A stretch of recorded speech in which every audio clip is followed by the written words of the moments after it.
மக்களை காப்போம், தமிழகத்தை மீட்போம் எழுச்சி பயணத்தை மேற்கொண்ட எடப்பாடி பழனிசாமி அவர்களுக்கு திருப்பூர் மேட்டுப்பாளையம் பேருந்து நிலையம் அருகில் இந்திய ஜனநாயக கட்சியின் சார்பில் உற்சாக வரவேற்பு அளித்தனர்.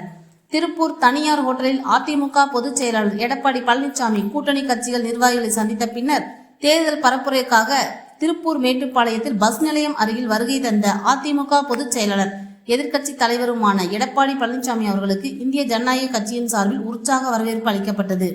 இந்நிகழ்ச்சியில் இந்திய ஜனநாயக கட்சியின் திருப்பூர் வடக்கு மாவட்ட தலைவர் ஆரி கணபதி தலைமையில் மாவட்ட துணைச் செயலாளர் அலெக்ஸ் பாண்டியன், மாவட்ட துணைத் தலைவர் முருகன், மாவட்ட இளைஞரணி செயலாளர் விஜய், மாவட்ட ஐடி விங் செயலாளர் தினேஷ், மாவட்ட மாணவரணி செயலாளர் குணா, மாநகர மாவட்ட தலைவர் பாஸ்கர், மாநகர மாவட்ட துணைத் தலைவர் நீலகண்டன், ஒன்றியம் பொருளாளர் எம் முருகேசன் மற்றும் 500க்கும் மேற்பட்ட இந்திய ஜனநாயக கட்சியின் பொறுப்பாளருமான தொண்டர்களும் கலந்து கொண்டனர்.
எழுச்சி பயணம் மேற்கொண்டிருக்கக்கூடிய அஇஅதிமுகவினுடைய பொதுச்செயலர் ஐயா எடப்பாடி பழனிசாமி அவர்கள் இன்று திருப்பூர் வந்திருந்த போது திருப்பூர் நகரிலே போக்குவரத்து நெரிசலை கட்டுப்படுத்தும் விதமாக மேம்பாலங்களை அமைக்க வேண்டும் என்ற கோரிக்கையையும், குப்பை பிரச்சனை தலைவிரித்து ஆடிக்கொண்டிருக்கிறது, அதில் மெத்தன போக்கை கையாண்டு கொண்டிருக்கக்கூடிய மாநகராட்சி நிறுவனத்தின் மெத்தன போக்கை எடுத்து கூறினோம்.